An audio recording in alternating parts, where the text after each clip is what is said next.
Okay, so what we got here is Santa Fe with a very bad set of axle seals. Okay, so pulling the drive shaft off. It uses a rubber thing instead of a universal because this differential doesn't move at all, so it's just 3 bolts.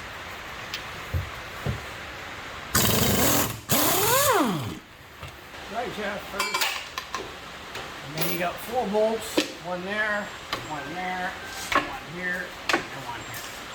Taking the wire off for the Viscous coupler here. It's a 14 millimeter on top, just for a little bracket to hold the wire.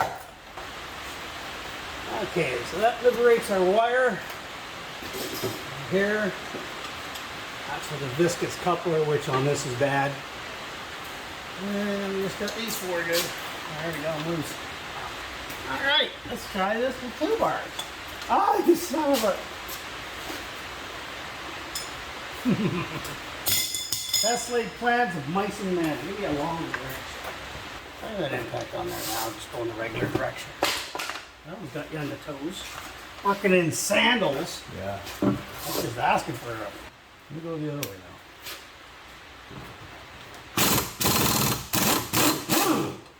It is reverse thread.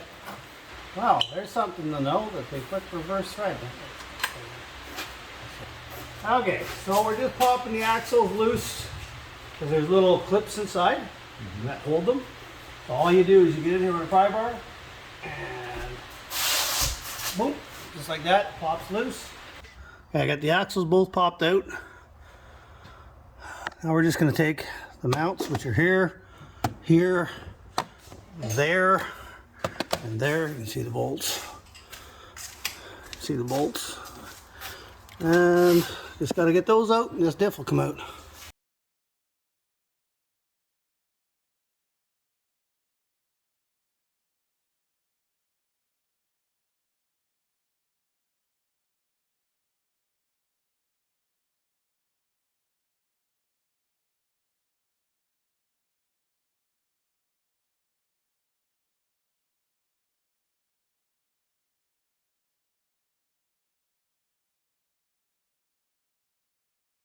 Yeah, you just got that one popped back in the clip. You just gotta get in there and pop it back out. There's nothing to it. Let's get this a little more centered. There you go. Give it a little. Usually a sharp, like a pound of it will hit it. There.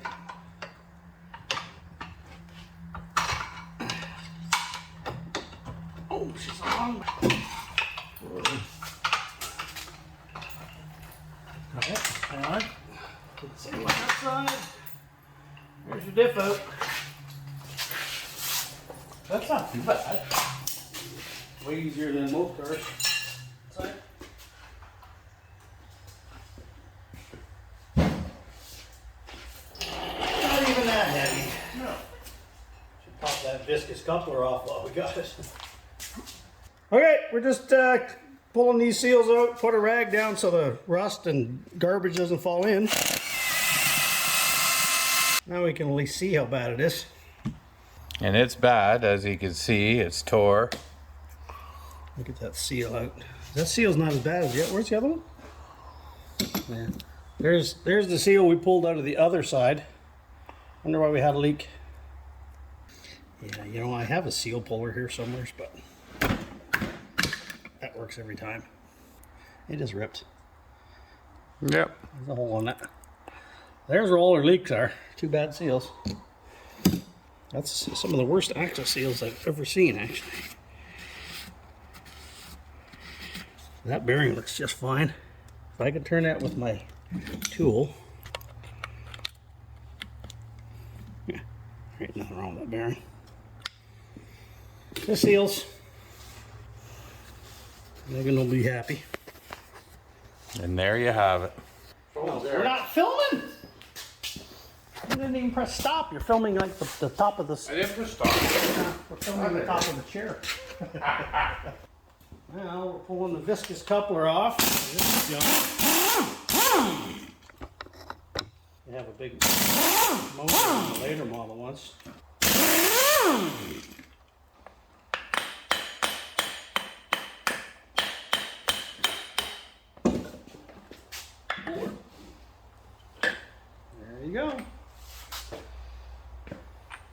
never pulled one of these apart. How in depth do we want to get into this thing? Are they even repairable? Look, it's an electromagnet right there. And that's just a big clutch pack, like a dirt bike clutch. Yep. Okay, it's got to be replaced. May as well pull it apart and see what's inside, right? All right, folks, it's been a couple of days, but we got our new seals in to replace, well, these seals that weren't actually sealing much of anything. That's the bad one. The other one there is, well, ripped almost as bad. Anyway, yeah, they weren't sealing anything in, so that's what the mess was about. It's funny, the first time it came in a couple of weeks back, the differential wasn't hardly wet. So we just added the fluid as the customer requested. And when she came back this time, there was fluid everywhere. So, okay, so there's your part number for your seals. Hopefully you can see that. Okay, so your seal, you just sit it in like that, grab a socket, or if you have the actual driver. And knock it in flat, like so. So while we were waiting for the new seals to show up, I took this Viscous clutch apart, which was not functioning. I'm not going to get into that because it's really not a serviceable unit. For the cost of pulling this apart, cleaning it, pricing out new clutches and everything else, you're better off to just buy a new one. It's a sealed unit. But I needed to know what was going on in here. So basically it's just a big clutch pack, all right? It's got the standard friction disc and then a pressure plate, friction disc, pressure plate. In the case of this one, they have all the little lines on it, okay? Seems like the outer ones were in pretty good shape, but the ones towards the back, they're paper thin. It's not all of them you can even see the lines on, they're pretty worn out. So as soon as I opened this up, all you could smell was that burning clutch and that bad oil smell. I've never pulled one apart before. I've never even worked on a car that had one of these with a problem. Electromagnet is what activates it. I have no way to test that. I'm sure there is a way, but I'm not gonna bother with it. So other than the clutch is burned out, it doesn't look like it was that bad. So I couldn't even find anyone that sold the clutch packs, and even if I put clutch packs in, I had no idea if the electromagnet that activates this was even working, let alone if it was strong enough to be doing the job it's doing. So, but I'll tell you what, it'll be nice to get this thing out of here because the smell is just stinking up my shop. Whoa, nasty, nasty smell. How we're gonna get that thing put back up? I'm just using the transmission jack because I'm going to put the axles in as I raise this up instead of dropping the lower control arms or whatever ball joints and stuff that it would have took to get them out otherwise. You can just lower it and they'll come right out.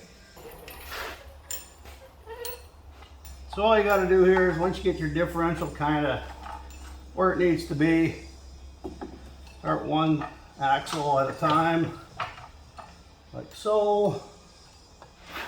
So, and you can just keep going up. So you can absolutely do this on the ground. You probably need the help of somebody because one person's going to have to hold the diff and another person can line up the axles.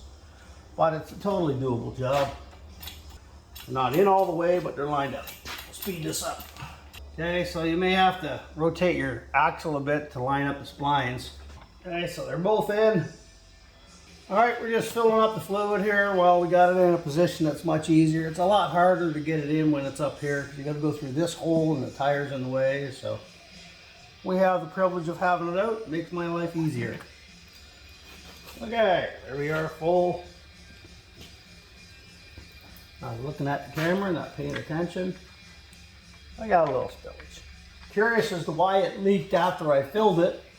Because that drain plug hole is actually higher than the axle seals. So they're pretty much level, but obviously if you fill it up to where you're supposed to, it's going to leak out more than if it's down to here. Again, it's not so heavy that you can't push it up there by yourself, but why struggle if you don't have to? So now you just got to put the 4 mounting bolts back in. They go through these rubber bushings here. And 3 of the bolts you can get out easily. This one you're supposed to take the spare wheel off, which doesn't have any air anyway. Not much sense having a spare if it ain't got air. Not no more.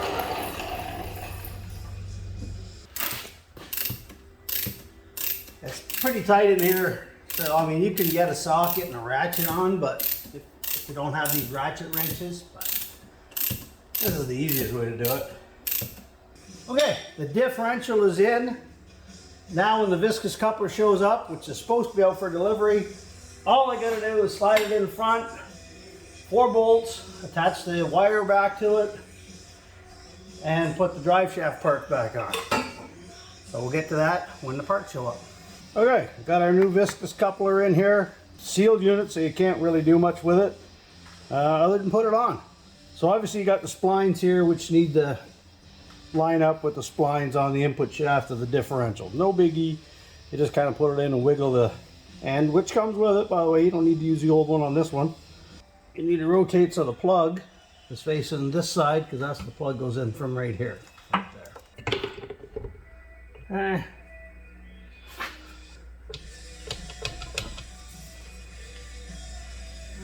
Plug here, just like so. Simple as that. 3 more bolts.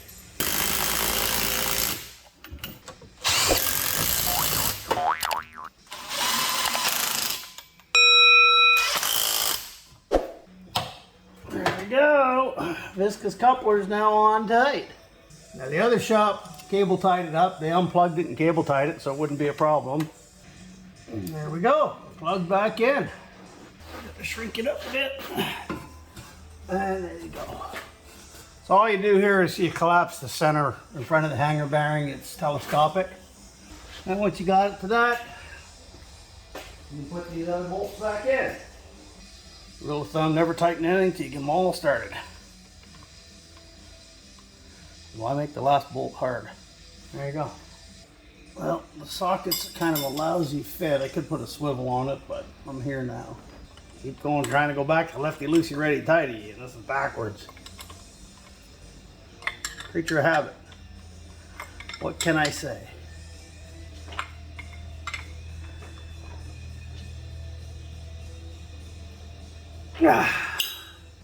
Okay, folks. Well, there's your Santa Fe viscous coupler replaced. We replaced 2 really bad axle seals on the differential here. So this will eventually clean up. It's all topped back up. Everything's tight. And yeah, anyways, so there's how it's done. Hopefully this helps somebody out there. Give us a like, comment, and subscribe. More videos to come. And we'll see you on the next one.